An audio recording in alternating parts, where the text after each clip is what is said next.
بسم اللہ الرحمن الرحیم۔ السلام علیکم۔ سب سے پہلے درود پاک۔ اللہم صلی علی محمد وعلی آل محمد کما صلیت علی ابراہیم وعلی آل ابراہیم انک حمید مجید۔ اللہم بارک علی محمد وعلی آل محمد کما بارکت علی ابراہیم وعلی آل ابراہیم انک حمید مجید۔ اللہ تعالیٰ سے دعا ہے کہ یہ لیکچر آپ تک پہنچانے کی وہ ہمیں توفیق عطا فرمائے اور آپ کو آپ کے کیریئرز میں کامیابی عطا فرمائے، آمین۔ تو چلتے ہیں آج کے لیکچر کی طرف۔ Welcome to the 11th lecture of English jurisprudence. آج جو ٹاپک ہم ڈسکس کرنے جا رہے ہیں اس کا نام ہے لیجسلیشن۔ ڈیئر اسٹوڈنٹس، آپ کی سہولت کے لیے اس سبجیکٹ کے نوٹس سافٹ کاپی اور ہارڈ کاپی دونوں میں دستیاب ہیں۔ نوٹس پرچیز کرنے کے لیے ہمارا فیس بک پیج وزٹ کریں یا پھر ہمیں ای میل پر رابطہ کریں۔ شکریہ۔ لیجسلیشن کا لفظی مطلب ہوتا ہے قانون سازی۔ اگر ڈیریویشن کی بات کریں تو جو لفظ لیجسلیشن ہے یہ ڈیرائیو ہوا لیٹن ورڈ لیجسلیٹم سے، جس کا مطلب ہے to make law. Legis means law, latum means to make. So in simple words legislation is the process to make a law. قانون سازی کے پروسیس کو لیجسلیشن کہتے ہیں۔ ڈیفینیشن کی بات کریں تو legislation is that source of law of which consists in the declaration of legal rules by a competent authority۔ کہ قانون بنانے کا یہ وہ ایک ایسا سورس ہے کہ اس کے اندر جو قانون بن رہا ہوتا ہے وہ کسی بھی کمپیٹنٹ اتھارٹی سے بنایا جا رہا ہوتا ہے، یعنی کوئی کسٹمز وغیرہ رسم و رواج کی طرف سے نہیں آ رہا اس کا اوریجن، بلکہ ایک کمپیٹنٹ اتھارٹی بنا رہی ہے، باقاعدہ طور پر قانون سازی کر رہی ہے، تو اس پروسیس کو ہم لیجسلیشن کہتے ہیں۔ کائنڈز دیکھ لیتے ہیں۔ دو مین کائنڈز ہیں لیجسلیشن کی، supreme legislation and subordinate legislation. جیسا کہ نام سے ظاہر ہے کہ سپریم کا مطلب ہوتا ہے بڑا یا اوپر والا۔ Supreme legislation that is derived directly from the sovereign power in a state and therefore incapable of being repealed, annulled or controlled by any other legislative authority۔ کہ سپریم لیجسلیشن ایسی لیجسلیشن ہے جو کہ کسی بھی ملک کی جو سب سے بڑی پاور ہے، جو سوورن پاور ہوتی ہے، وہ بناتی ہے۔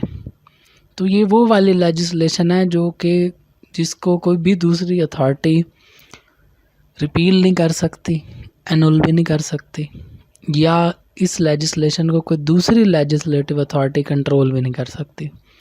اب ان سب کانسیپٹ کو سمپل ورڈز میں سمجھتے ہیں کہ سپریم لیجسلیشن یہ ایک ایسا قانون ہوگا، ایسی قانون سازی ہوگی جو کہ کسی بھی ملک کے اندر سب سے بڑی جو پاور ہے اس نے کی ہوگی۔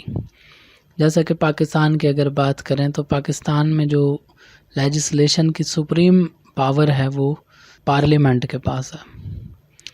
تو پارلیمنٹ جو بھی قانون بنائے گا وہ سپریم کہلائے گا، اور پارلیمنٹ کے علاوہ کوئی بھی دوسرا ادارہ اس کو ختم نہیں کر سکتا، اس قانون کو کالا دم نہیں قرار دے سکتا، اور نہ ہی اس قانون کے ساتھ کوئی چھیڑ چھاڑ کر سکتا ہے۔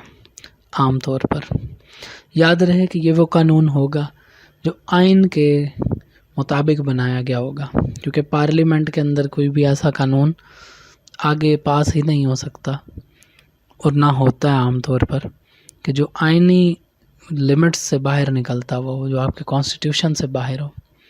اور اگر ایسا ہو بھی جائے تو اس کا پھر ایک ڈیفرنٹ پروسیس ہے، لیکن یہاں پر ہم صرف سپریم لیجسلیشن کے کنسیپٹ کو سمجھنے کی کوشش کر رہے ہیں۔ تو اسی لیے یہ ایک ایسی لیجسلیشن ہے جو سوورن یا سپریم پاور کرتی ہے کسی بھی ملک میں۔ سبارڈینیٹ لیجسلیشن بڑا ہی آسان کنسیپٹ ہے کہ یہ وہ قانون سازی ہے جو سپریم یا سوورن پاور کے علاوہ یا اتھارٹی کے علاوہ باقی جو بھی کرے گا سبارڈینیٹ کہلائے گی۔ legislation that derives from any authority other than the sovereign power in a state and therefore depends for its continued existence and validity on some superior or supreme authority.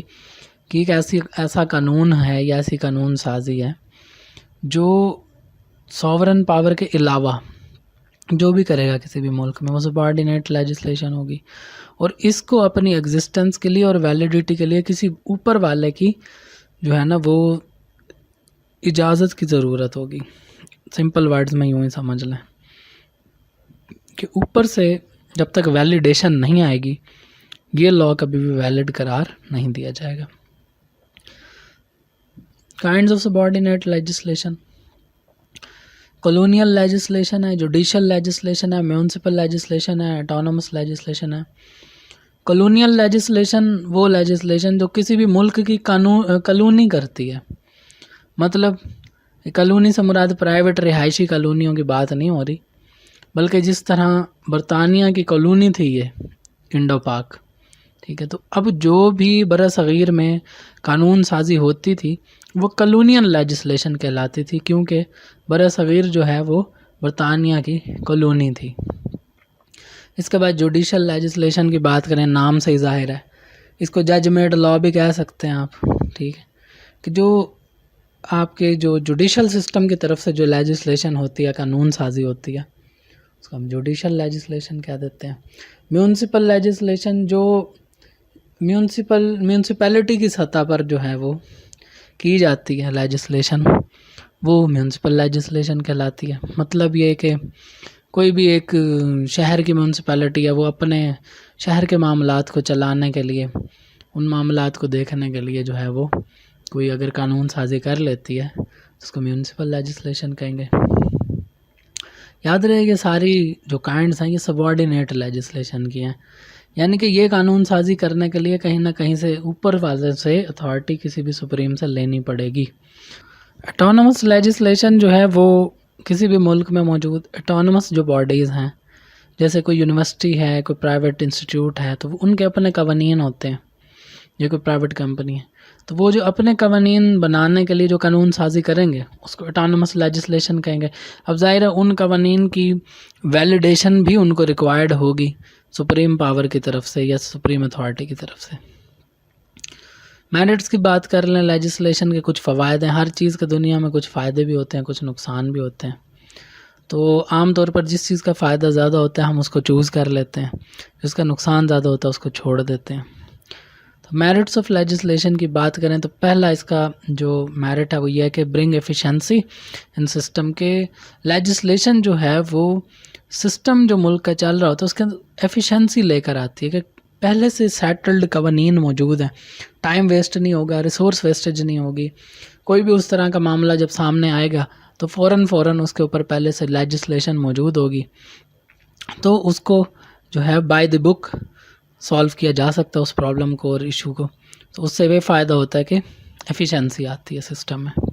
دوسری بات رولز فار فیوچر لیٹیگیشن، کہ پہلے سے قانون موجود ہو تو بعد میں فیوچر میں آنے والے وقت میں جو قانونی چارہ جوئی ہوگی اس کے لیے پہلے سے اصول و ضوابط موجود ہیں، کہ اگر اس طرح کا معاملہ سامنے آ گیا، اس طرح کا مسئلہ سامنے آ گیا تو اس کے اوپر قانون پہلے سے موجود ہے.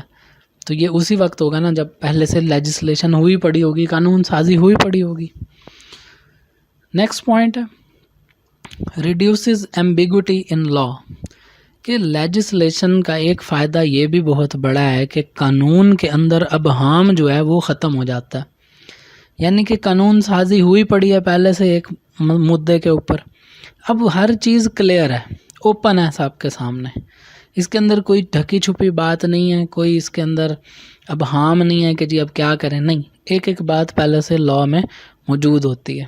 تو لیجسلیشن کا یہ بھی ایک فائدہ ہو گیا.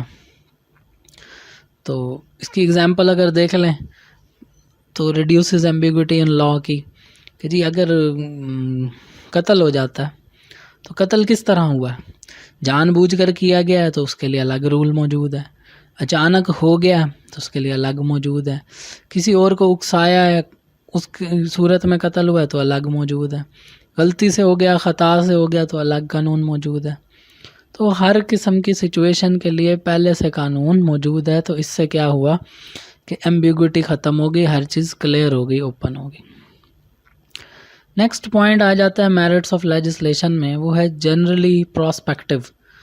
اب بات یہ ہے کہ لیجسلیشن عام طور پر پراسپیکٹیو اپروچ استعمال کرتی ہے۔ کیا مطلب اس بات کا؟ پراسپیکٹیو کا مطلب یہ ہے کہ ایسی قانون سازی جو آنے والے وقت کے لیے بھی فائدہ مند ہو، یا ایسی لیجسلیشن کا فائدہ یہ بھی ہو جاتا ہے نا کہ پہلے سے کچھ قانون موجود ہیں، بعد میں مزید امینڈمنٹس کر کے وقت اور حالات کی ضرورت کے مطابق ہم ان کو اپ ڈیٹ کر لیتے ہیں۔ تو اس کا ایک یہ فائدہ بھی ہے کہ پہلے سے اگر قانون موجود ہے تو پھر آپ کو جسٹ اس کے اندر کچھ چیزوں کو اپ ڈیٹ کرنا پڑے گا، امینڈ کرنا پڑے گا، از سر نو شروع سے نہیں بنانا پڑے گا۔ تو اس سے بھی ٹائم کی بچت ہے، فائدہ ہے یہ بھی۔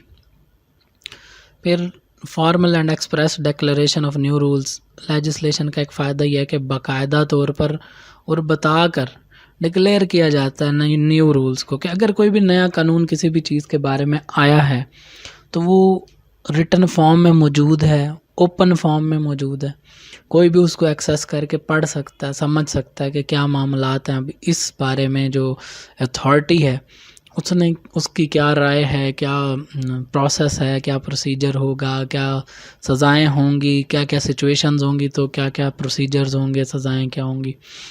اب جیسے سائبر کرائم ایکٹ کی بات کریں تو یہ کچھ وقت پہلے ہی انٹروڈیوس کروایا گیا، کوئی اتنا زیادہ پرانا نہیں ہے، ٹھیک ہے، لیکن اس کا فائدہ یہ ہے کہ اب یہ باقاعدہ طور پر کیونکہ ایک قانون کی شکل میں موجود ہے تو ایک ایک بات اس میں فارملی جو ہے وہ ایکسپریس بھی کی گئی ہے، اور جو نئے رولز ہیں ریگارڈنگ سائبر ایکٹیویٹیز تو وہ اس کے اندر باقاعدہ طور پر بتائے گئے ہیں، مینشن کیے گئے ہیں، تو یہ بھی ایک فائدہ ہے۔ اب ڈی میرٹس کی بات کر لیں لیجسلیشن کی تو کچھ ڈی میرٹس بھی ہیں۔ پہلی چیز یہ کہ ریجڈ ہے۔ اب جب کسی چیز پر قانون موجود ہوگا تو وہاں پر ایکوٹی کا استعمال نہیں ہو سکتا، پہلے سے ریٹن فارم میں دی گئی ہر بات۔ اب اگر وہ سچویشن آتی ہے تو اس کے اوپر فیصلہ اسی طرح ہی ہوگا۔ اگزامپل دیکھ لیں تو اس کا مطلب یہ نہیں کہ اگر ایک 60-70 سال کے آدمی نے چوری کی ہے تو دیٹ ڈزنٹ مین کہ اس کو چھوڑ دیں گے یا اس کو جو ہے کوئی رعایت دیں گے، نہیں، چور ہے وہ تو اس بات سے قطع نظر کہ وہ کون ہے، ریجڈ ہے اس معاملے میں۔ کیونکہ فرض کر لیتے ہیں ہو سکتا ہے اس نے ضروریات زندگی نہ پوری ہونے کی وجہ سے مجبوری میں آ کے تنگ آ کے چوری کی ہو، عادی مجرم نہ ہو، تو پھر لیکن اب چونکہ پہلے سے لیجسلیشن موجود ہے اور ریجڈ ہے تو اس کو اس بہاف پر یا اس بنیاد پر کوئی بھی جو ہے وہ ریلیف نہیں ملے گا۔ اچھا جی، نیکسٹ پوائنٹ ہے lack of retroactive effect. اس کو آپ یوں بھی کہہ لیں کہ لیک آف ریٹروسپیکٹیو ایفیکٹ بھی کہہ سکتے ہیں آپ اس کی ڈی میرٹس میں، کہ ایک شخص جس نے جرم کیا ہے اب وہ ہے تو مجرم، جرم تو کیا اس نے، لیکن اس وقت اگر کوئی قانون موجود نہیں ہے تو اب اس کو سزا نہیں مل سکتی۔ اس نے جرم کیا فرض کریں 2010 میں اور اس حوالے سے قانون بنا 2012 میں یا 11 میں، تو اب اس کو سزا نہیں مل سکتی، ریٹروسپیکٹیو ایفیکٹ نہیں ہے، حالانکہ جرم تو کیا اس نے، لیکن چونکہ اس وقت کوئی قانون موجود نہیں تھا، اسی لیے کوئی ترازو نہیں تھا، کوئی پیمانہ نہیں تھا اس کے اس ایکٹ کو تولنے کے لیے، اس کو انالائز کرنے کے لیے کوئی کسوٹی موجود نہیں تھی، لہٰذا اب اس شخص کو سزا نہیں ملے گی۔ تو اس کا مطلب یہ ہوا کہ لیجسلیشن کا یہ ڈی میرٹ ہے کہ it lacks retrospective effect. Next point آ جاتا ہے subject to bias and partiality, کہ لیجسلیشن کا ایک یہ بڑا عجیب و غریب نقصان یہ ہے کہ اس کے اندر جب قانون سازی ہو رہی ہے اس قانون سازی کے دوران بائسنس اور پارشیلٹی کا ایلیمنٹ آ جاتا ہے بیچ میں، کیونکہ انسان ہی بنا رہے ہیں اس قانون کو۔ اب وہ ہو سکتا ہے اس کو بناتے ہوئے کچھ ایسی بات کر جائیں جس کے اندر کسی ایک خاص طبقے کو کوئی فائدہ ملتا ہو، کسی ایک خاص طبقے کو جو ہے وہ بچا جائیں اس قانون کی وجہ سے، تو بائسنس آ گئی، پارشیلٹی آ گئی، نیوٹرلٹی کا ایلیمنٹ تو ختم ہو گیا وہاں سے یا کم ہو گیا، ٹھیک ہے، تو یہ بھی ایک نقصان ہے لیجسلیشن کا۔ اپ سیٹس دی سیٹلڈ ایکسپیکٹیشن، اب وہی بات ہے کہ سوسائٹی کی کچھ ایکسپیکٹیشنز ہوتی ہیں، پہلے سے وہاں کے نارمز ویلیوز کے مطابق لوگوں کی کچھ ایکسپیکٹیشنز ہوتی ہیں، تو لیکن لیجسلیشن جو ہے وہ کبھی کبھار ان سیٹلڈ ایکسپیکٹیشنس کو اپسیٹ بھی کر دیتی ہے. تو یہ بھی ایک نقصان ہے کہ سوسائٹی جو ہے کسی ایک خاص میٹر کے بارے میں ان کی ایکسپیکٹیشن یہ ہے کہ اگر اس طرح کا کوئی میٹر سامنے آتا ہے تو جی اس کے اوپر یوں ہونا چاہیے، لیکن لا اس بارے میں کچھ اور کہہ رہا ہوتا ہے. تو کیا ہوتا ہے کہ جو ان کی امیدیں ہیں وہ اپسیٹ ہو جاتی ہیں، وہ ہل جاتی ہیں کہ جی اس سوسائٹی اس پرٹیکولر ایریا کے لوگوں کی تو یہ سوچ تھی، لیکن اب لیجسلیشن بن گئی تو پھر وہ ہر کسی کے لیے نہیں. ظاہر ہے لیجسلیشن کرتے وقت سپریم بینیفٹ دیکھا جاتا ہے عام طور پر. تو جب سوسائٹی ایٹ لارج کا بینیفٹ دیکھا جاتا ہے تو اس وقت مائنورٹیز یا جو مائنورٹی انٹرسٹس ہیں، یہاں پہ مائنورٹی سے مراد اقلیت مذہب کے حوالے سے بات نہیں ہو رہی، یہاں پر مائنورٹی سے مراد ہے کہ خاص کمیونٹی یا ایک علاقے کے لوگ، تو ان کی یا کہ ایک خاص طبقے کے لوگ، تو ان کی جو ایکسپیکٹیشنز ہیں یا ان کے جو انٹرسٹ ہیں وہ اوور لک کر لیے جاتے ہیں کہ ان کے جو مفادات تھے وہ بعض دفعہ خراب ہو جاتے ہیں. لیٹ سپوز کہ گورنمنٹ جو ہے وہ اپنی اکانومی کو بہتر کرنے کے لیے امپورٹس کے اوپر پابندی لگا دیتی ہے. ٹھیک ہے، کس چیز کی امپورٹس پہ پابندی لگا دیتی ہے؟ جی گاڑیوں کی امپورٹس پہ پابندی لگا دیتی ہے. اب اس سے کیا ہے، اگر اکانومک لیول پہ دیکھیں، اکانومی کے لیول پہ دیکھیں تو بڑا فائدہ ہے. ملک کے اندر سے جو ہے وہ پیسے کی لیکیج کو گورنمنٹ روکنے کی کوشش کر رہی ہے.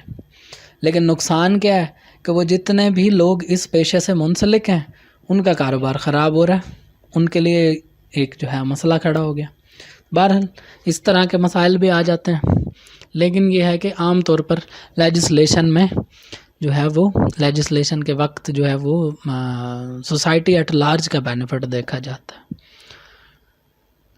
اچھا، نیکسٹ ڈی میرٹ کی بات کریں تو اسٹیٹیوٹس آر ناٹ کمپلیٹ. ظاہر ہے جی بات یہ ہے کہ کوئی بھی چیز اس دنیا میں مکمل اکمل نہیں ہے، ہر چیز میں کچھ نہ کچھ کمی کوتاہی ہے.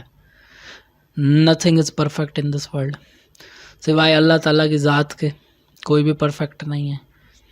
تو اب قانون جو بنائے گئے ہیں، ظاہر ہے انسان بناتے ہیں ان قوانین کو، انسانوں کی سوچ کی بھی ایک لمٹ ہے، چاہے وہ جتنے بھی ذہین کیوں نہ ہو، تو کوئی نہ کوئی بات پھر بھی رہ جاتی ہے، کوئی نہ کوئی پوائنٹ پھر بھی مس ہو جاتا ہے. تو لیجسلیشن کا یہ بھی ایک ڈی میرٹ ہے. لیکن دیکھیں بات یہ ہے کہ اینڈ پہ کنکلوڈ ہم اس کو اس طرح سے کرتے ہیں کہ لیجسلیشن ایک بڑا ضروری پروسیس ہے، اس کی اہمیت سے انکار نہیں کیا جا سکتا. یہ باقاعدہ طور پر سوسائٹی کو ایک ریٹن جو رولز ریگولیشنز ہیں اس کے اوپر چلاتا ہے، اور اس کی وجہ سے جو ہے وہ سوسائٹی کے اندر امن و امان قائم رکھنا آسان ہو جاتا ہے. رائٹس، ڈیوٹیز، لائبلٹیز، اوبلیگیشنز کا جو ایک بلینڈ ہے وہ ہر کسی کو سمجھ آتا ہے کہ اس کی کیا رائٹس ہیں، کیا ڈیوٹیز ہیں، کیا اوبلیگیشنز ہیں وغیرہ وغیرہ. تو میرٹس بھی ہیں، ڈی میرٹس بھی ہیں، تو فائدے بھی ہیں لیجسلیشن کے، نقصان بھی ہیں، لیکن فائدے زیادہ ہیں نقصان سے.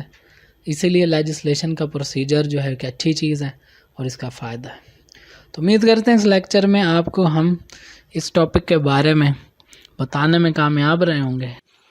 پھر بھی اگر کوئی بات مزید پوچھنی رہ گئی ہو یا کوئی پوائنٹ آپ کو سمجھ نہ آیا ہو تو آپ ہمیں ای میل کر سکتے ہیں brilliantlawcollege@gmail.com پر، یا ہمیں فیس بک پر بھی رابطہ کر سکتے ہیں facebook.com/brilliantlawcollege. اس کے علاوہ نوٹس بھی اویلیبل ہیں، مزید تیاری کے لیے آپ نوٹس بھی خرید سکتے ہیں. اگر لیکچر اچھا لگا ہو، ویڈیو پسند آئی ہو تو لائک کریں، چینل کو سبسکرائب کرنا نہ بھولیں، اور سبسکرائب کرتے وقت بیل آئیکن ضرور دبائیں تاکہ نئی آنے والی ویڈیو سب سے پہلے آپ تک پہنچے. اور ہاں، ویڈیو کو دوستوں کے ساتھ شیئر کرنا نہ بھولیں تاکہ ان کا بھی فائدہ ہو سکے. ہمارے ساتھ جڑے رہنے کا شکریہ. اللہ حافظ.